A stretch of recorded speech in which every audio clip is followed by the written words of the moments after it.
What is the most freaking useless thing that they teach in school? Left brain versus right brain. Not only is it not true, it just divided all the kids from smart kids to art kids. No need for that. Similar to how some teachers still teach that different parts of the tongue taste different tastes, even though that can be disproven just by eating something. Character counts. It was our school's motto. The school also actively punished honesty and integrity when it mattered, and instead held awards ceremonies for students who showed basic human decency, like, hey, you dropped this in the hallway, here you go. You would get awards for not being a piece of crap. But if you decide to show any real character, like stepping up for your friends when they're in trouble, you get detention.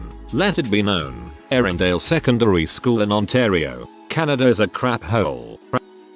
How to take care of a baby by 1. Bringing in an egg. 2. Having the teacher sign the egg. 3. Decorating, protecting, and carrying the egg at all times for 2 days. 4. Revealing to the teacher at the end of day 2 that the egg was still intact, without cracks. All that taught me was how to take care of an egg. Step 1. Put it in the fridge. Zero tolerance policy is the dumbest thing ever taught and implemented. All it teaches is to fear authority when you're the victim. It enables the perpetrator, who is normally a bully. I know administrators are lazy fricks, but they need to actually investigate the goddamn problem instead of saying, hey, you both were involved in the issue, so you're both going to get punished. It basically just raises you to hate authority, and while I don't like authorities either, I don't think they're all distrustful. Although, I guess this could be interpreted as commentary on how garbage authority is. It also escalates situations. You're getting the same punishment if you retaliate or not, so you better make sure they think twice before starting crap with you again.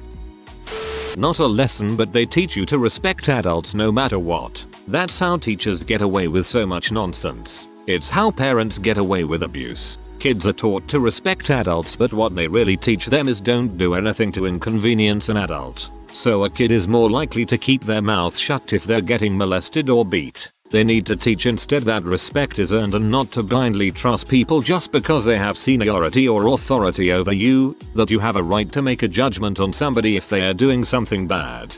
100% agree. This crap is what makes children think it's their fault when someone is treating them wrong, and it is so incredibly harmful. DARE was the single worst freaking useless thing ever taught at school, especially when the cop teaching said class ends up getting arrested for coke. Studies show DARE increases drug use because 1. When they realize DARE is lying about weed, they assume DARE is lying about other drugs, and 2. So much emphasis on resisting peer pressure makes kids assume everyone is doing drugs, so they have to do them to fit in. That sticking up for yourself is wrong. I punched a kid in the face because he was being physically abusive to me. He grabbed my arms and spun us in circles, intending to let go once I would be sort of thrown through the air. I got an arm loose and punched him in the face before that happened. Instead of him being expelled, I, a female half his size, was forced to apologize for defending myself. I'm still freaking mad. When I was a little girl, my dad always told me that as long as I didn't start the fight and only ever retaliated to physical violence, I would never be in trouble with him. When I was 11 and did end up in a physical fight with a boy, my dad told me after that he was proud of me for sticking up for myself. His opinion always meant the most to me.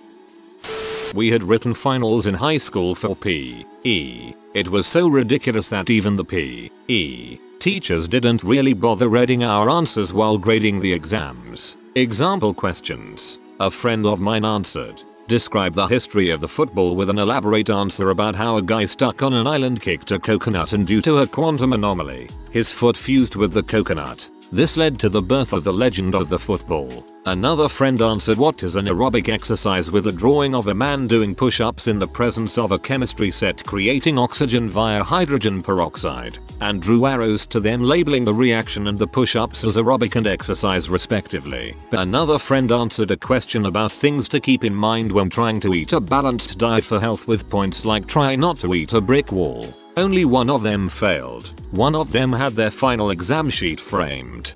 I want to hope that it was the aerobic exercise that had failed. It'd be funny for the other two to pass, even though the aerobic exercise was probably the closest answer to being correct. That if someone's bullying you, you tell them that you don't like it. Like no crap. That's why they do it.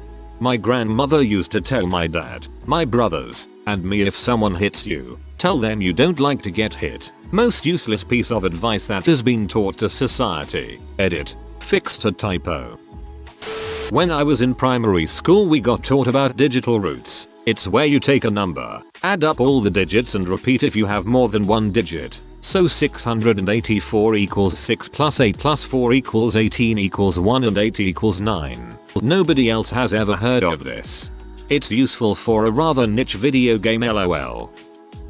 Our elementary school was heavy into unicycles. Gym class year round was learning to ride, then ride together, and in formation. I was one of the unlucky few who never got it. I can't dance or ride a bike either, so I suspect there's some balance issues. School all but threatened to hold me back a year until I learned how. Everyone forgot and never picked it up again as soon as they moved to middle school. Worst part is that we were a very poor school in a very rural area without much funding. I can't imagine how much the school spent on those unicycles. There was no sponsorship, and we weren't competing in anything.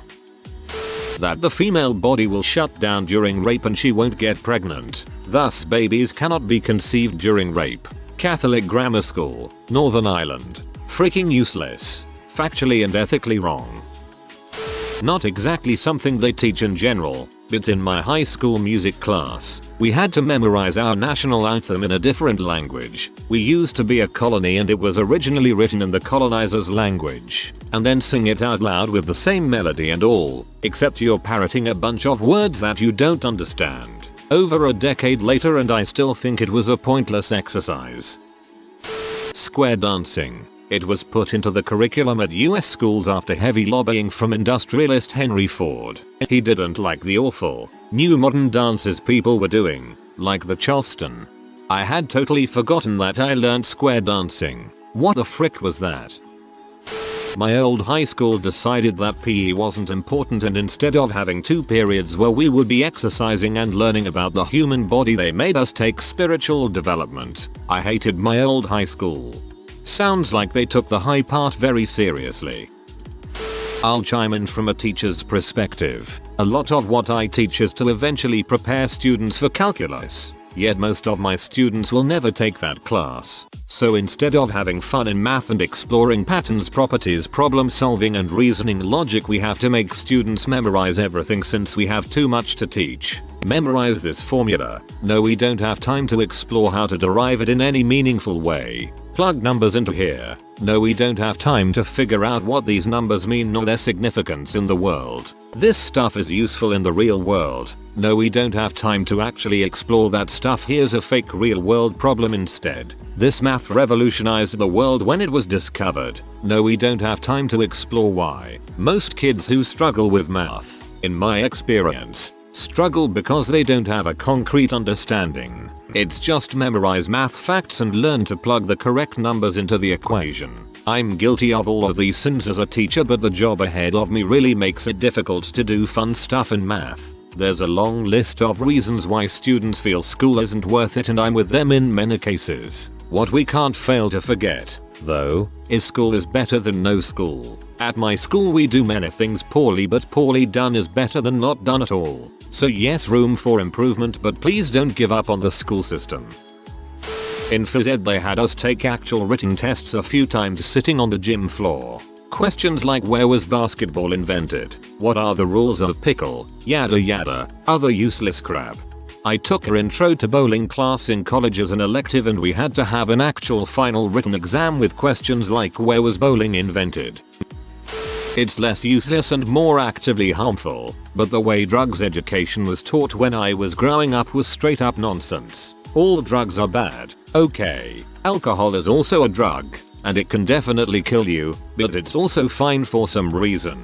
Don't question it. And weed is just as bad as H. All you need to know is that anyone who even looks at a joint is a morally repugnant junkie, and they're destined to have more children than teeth on some council estate, or will rob old ladies to fund their deplorable habit. And that's if you don't straight up die from even being in the same room as weed smoke. The police definitely have your best interests at heart when they arrest you, so you should mark on anyone you know who might be doing drugs. because jail is the better alternative and it's always for your own good. Oh, and don't worry about what happens when you actually try drugs, because even though you might find a glass of wine or an edible is actually pretty great, you're almost certainly going to start to wonder if maybe H&M aren't that bad either. Are they? Can you trust your teachers? WHO frickin' knows. Also, I was led to believe that way more people would offer me drugs that I could just say no to than ever have in my life. Drugs are expensive, y'all. Someday, someone is going to come up to you and ask if you want to do drugs. They'll make it seem like it's cool and fun. You should just say no. It's that simple. Just say no. Otherwise, you'll end up in jail, doing 20 years, because you got high that one time. That experience never happened. Not even close. In my country we do religion, and don't you dare argue with a teacher or ask any questions cause Jesus is the only answer. But you said Jesus is the answer. This is a math test. Not to chew gum. On a more serious note, that hugging and public displays of affection are bad. Ask me how many times I got detention because of this. Chewing gum is probably not an educational rule, but rather a custodial rule. Those guys don't get paid enough to scape off your nasty chewed up gum. Primary school, age 4-12. If two kids never liked each other for good reasons, the teachers used to force you to be friends, which usually made it a lot worse. So, you're not allowed to dislike people, even if they're mean to you. Secondary school, age 12-16. Getting good grades is more important than your mental health. You get people in this thread saying teaching algebra or proofs is useless and simultaneously demanding that schools should teach critical thinking. Abstinence-only sex education. Basically just ignoring the fact that teens will have sex instead of teaching safety and consent. In my psychology class in high school, we literally spent 2 weeks learning about 9/11, like the event and the aftermath. Nothing about the brain or how it works. I learned a little regarding 9/11 in one of my psych classes in college only because it was a super impactful event, so it was a good example of one of the definitions. At my school it was a whole semester on the Dewey Decimal System.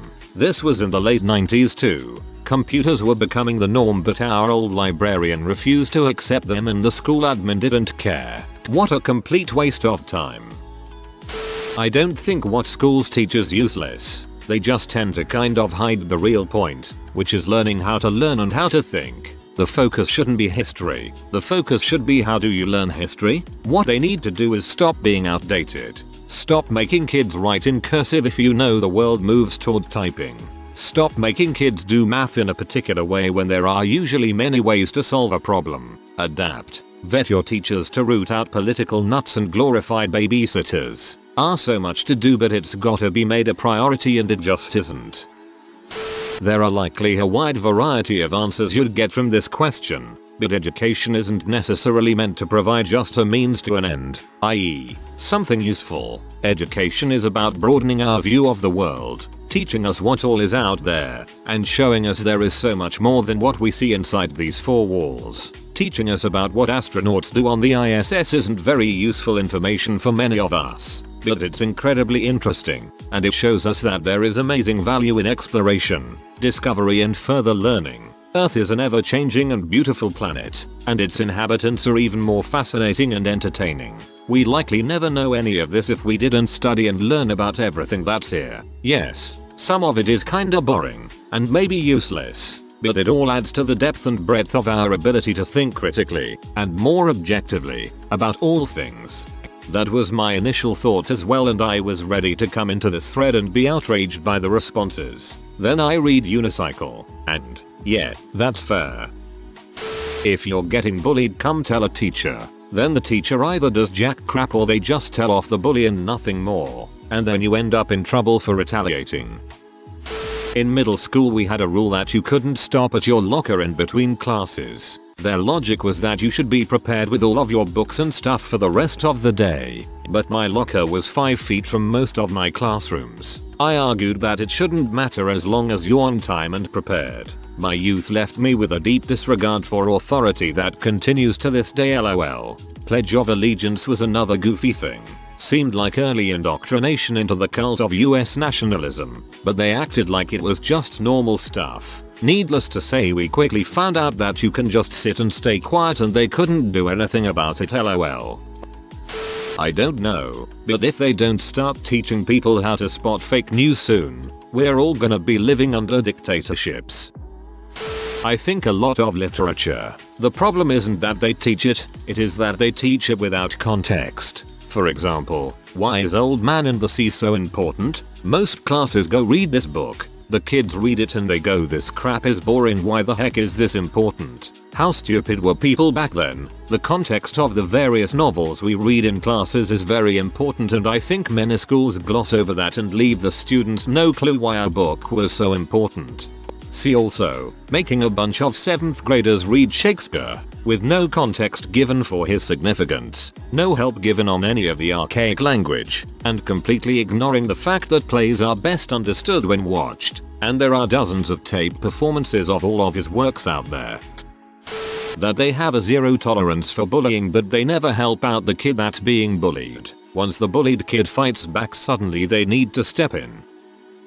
There was a personal finance class we had. It was heavy on real estate, buying homes, income properties, being a landlord, etc. That's not in itself useless. What was wrong is they skipped balancing a checkbook or budgeting your spending, how to do taxes, how loans work, the basics that you actually should be proficient in. So graduate HS, take out a ton of student loans, rack up the credit cards. SAT prep. It was that weird period between the old SAT and the new SAT. The teacher who taught the language section of the SAT prep was a terrifying woman and I hated every moment. The teacher who taught the math section only taught what was on the old section. I didn't know what I wanted to do in college anyway. I just wanted to go to a 4-year school because it seemed respectable. My mom pushed me towards community college. She figured let me find out what I wanted to do and we wouldn't have to pay an arm and a leg for introductory classes. I got my period the morning of the SAT too. It was one of the worst periods of my life. I couldn't concentrate and failed the SATs. I ended up going to community college for the introductory classes. The market collapsed 2 years later, so it was whoever could afford real college at that point. Mum also saved me from student loans by doing a HELOC when I transferred to a 4-year school. But if I had to do it all over, I'd do community for all 4 years. My mom to this day still tells me ooh that's an SAT word even though I took it the year they changed it. Thank goodness I never had to memorize the meanings of thousands of complex words. History, but only because of the way it's taught. At least in America, my history education was not much more than a patriotic, Southern, propaganda class where I memorized dates and names and the fact that the Civil War was fought over states' rights, not slavery. I truly think the only useful thing we learned in history class was things surrounding the Holocaust. The rest was more or less independent factoids about parts of history with no context or connection to one another. Recognize my experience is not something taught in every school in America, but it's common enough in my region of the states that it's contributing to serious problems. And my experience wasn't that long ago. I graduated high school in 2015. Standardized testing. This has to be the biggest clusterfuck of all. They literally teach kids to test. Not everyone learns the same. Why does standardized testing still exist? Pretty much all of the things that I thought were useless at the time turned out to be very useful. Algebra, trigonometry, literature analysis, and I truly wish I had tried harder in gym class so I could actually play some sports. What I learned that was worse than useless was the 7th grade level American history. It taught me that 1. American history is super boring with a bunch of stamp acts and crap to memorize, and 2. An absolute boatload of non-nuanced stuff about things like just about every war we were ever in. So I emerged not just ignorant and misinformed, but not wanting to ever learn more about it. ETA. Thanks all for your concern, but I was fortunately saved from my ignorance and apathy later in life. First, it was by taking AP American history taught by an eccentric and interesting teacher. He also passed on some misinformation, but by then I had the tools and the interest to get more of the story. And secondly, my father, despite not growing up in the US, is quite the scholar of our history and was able to give me a better idea of things. I consider myself to be quite well informed on the topic now.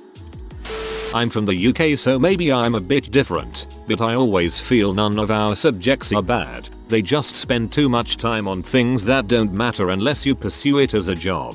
For example, I did food technology and I was not taught how to cook meals, but I was taught how to make a label showing much of the percentage of salt etc. in the meal and how to cut down on salt. But no one taught me how to make a stew. Not complaining, I was lucky. My parents taught me how to cook basic things and encouraged me to look at more. But so many subjects are like that, with stuff that's not necessary. I really believe the first few years of high school should be things you will need in the real world, because if you leave school you can get a basic job and survive just fine. But not if you have no idea the chicken can't be pink in the middle and you die of food poisoning. If you are new to the channel, you can subscribe. I publish new videos every day. Until then, check another video.